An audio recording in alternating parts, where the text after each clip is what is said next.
Assalamualaikum warahmatullahi wabarakatuh. Selamat pagi, salam sejahtera untuk kita semua. Video ini diambil untuk memenuhi tugas sertifikasi dosen tahap 1 tahun 2024. Khususnya di bidang pengajaran kewirausahaan, di mana materi yang akan dibahas adalah materi bentuk usaha dan perizinan berusaha. Saya Zulkifli, SE MSI, NIDN 11 15 03 91 01.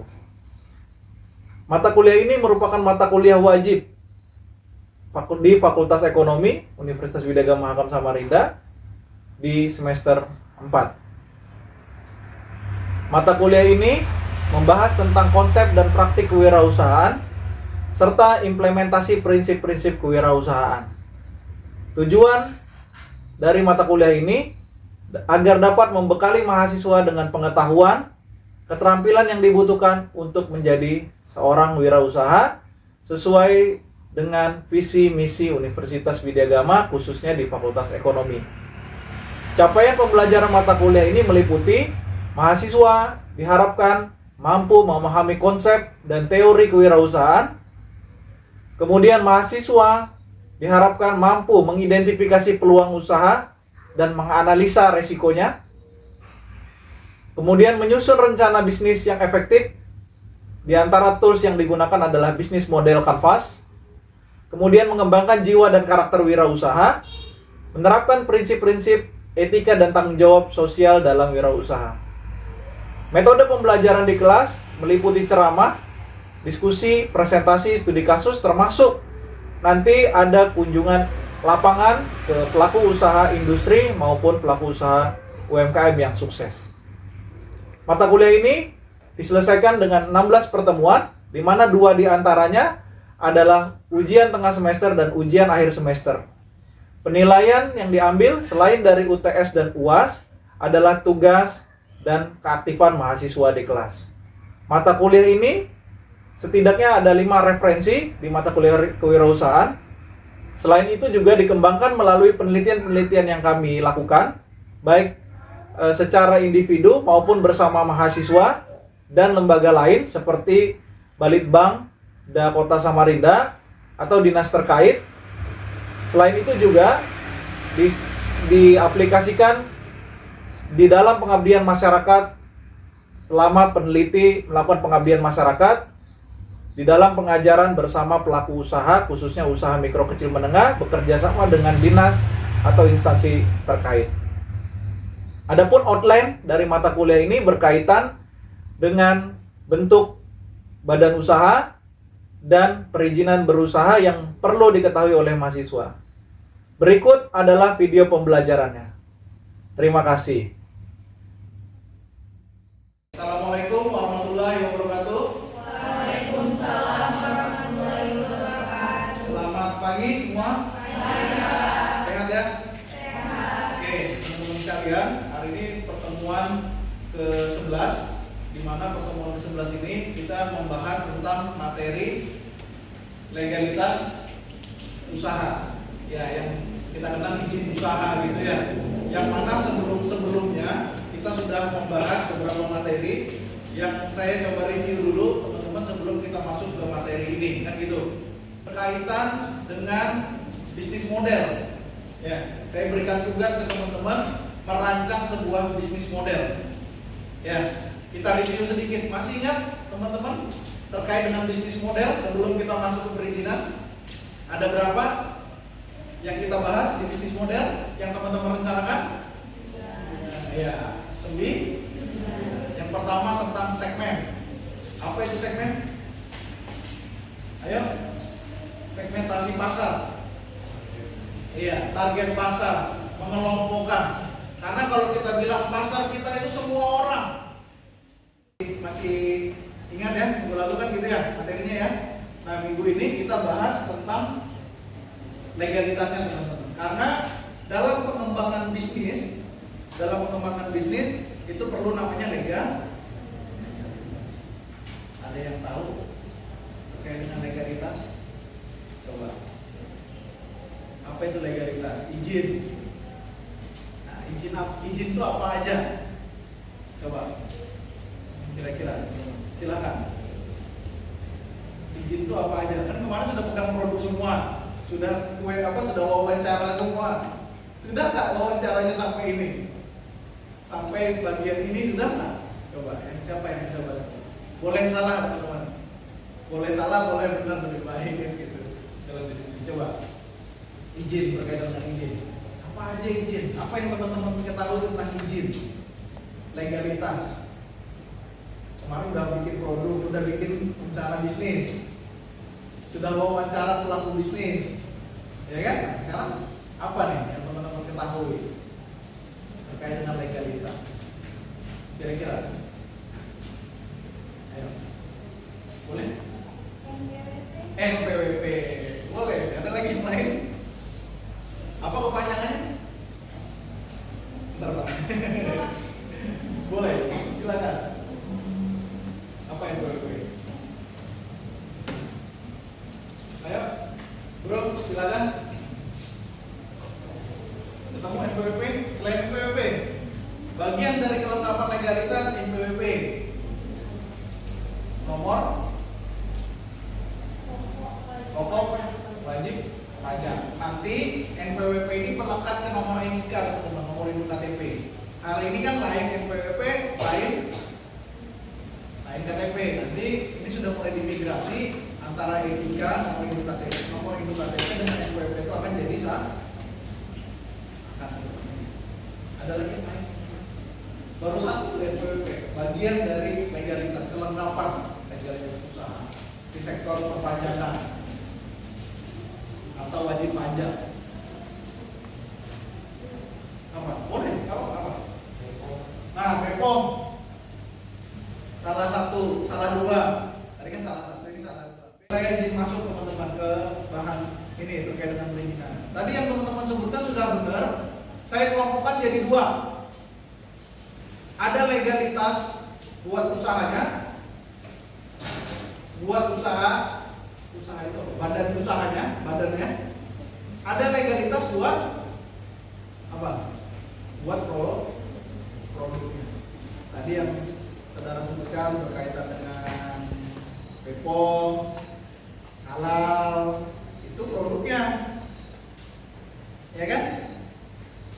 Yang kita coba jelaskan dulu atau kita bahas dulu adalah apanya? Badannya, rumahnya. Ya, jadi ada dua ya teman-teman. Ada legalitas badannya, rumahnya, ada legalitas produknya. Ya, gitu ya. Nah, sekarang kita bahas dulu yang legalitas rumahnya sebagai entitas bisnisnya. Entah bisnisnya macam-macam, nanti sektor jasa. Semua perizinan yang teman-teman sebutkan tadi, bentuk perizinan yang kita sebutkan tadi, mulai dari usaha perorangan, PT, CP, UD, BUMDes, semuanya masuk di satu sistem ini. Siapa yang bisa akses? Kalian semua bisa melalui handphone. Ketik di Google oss.go.id, masuk. Kita daftarkan usaha kita di sini. Tanpa harus ke kantor dinas seperti dulu, bisa langsung. Ya. Sistemnya apa namanya? Oh, yes.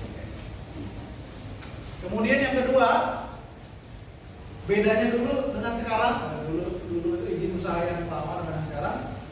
Seluruh usaha, teman-teman sekalian, seluruh usaha itu ada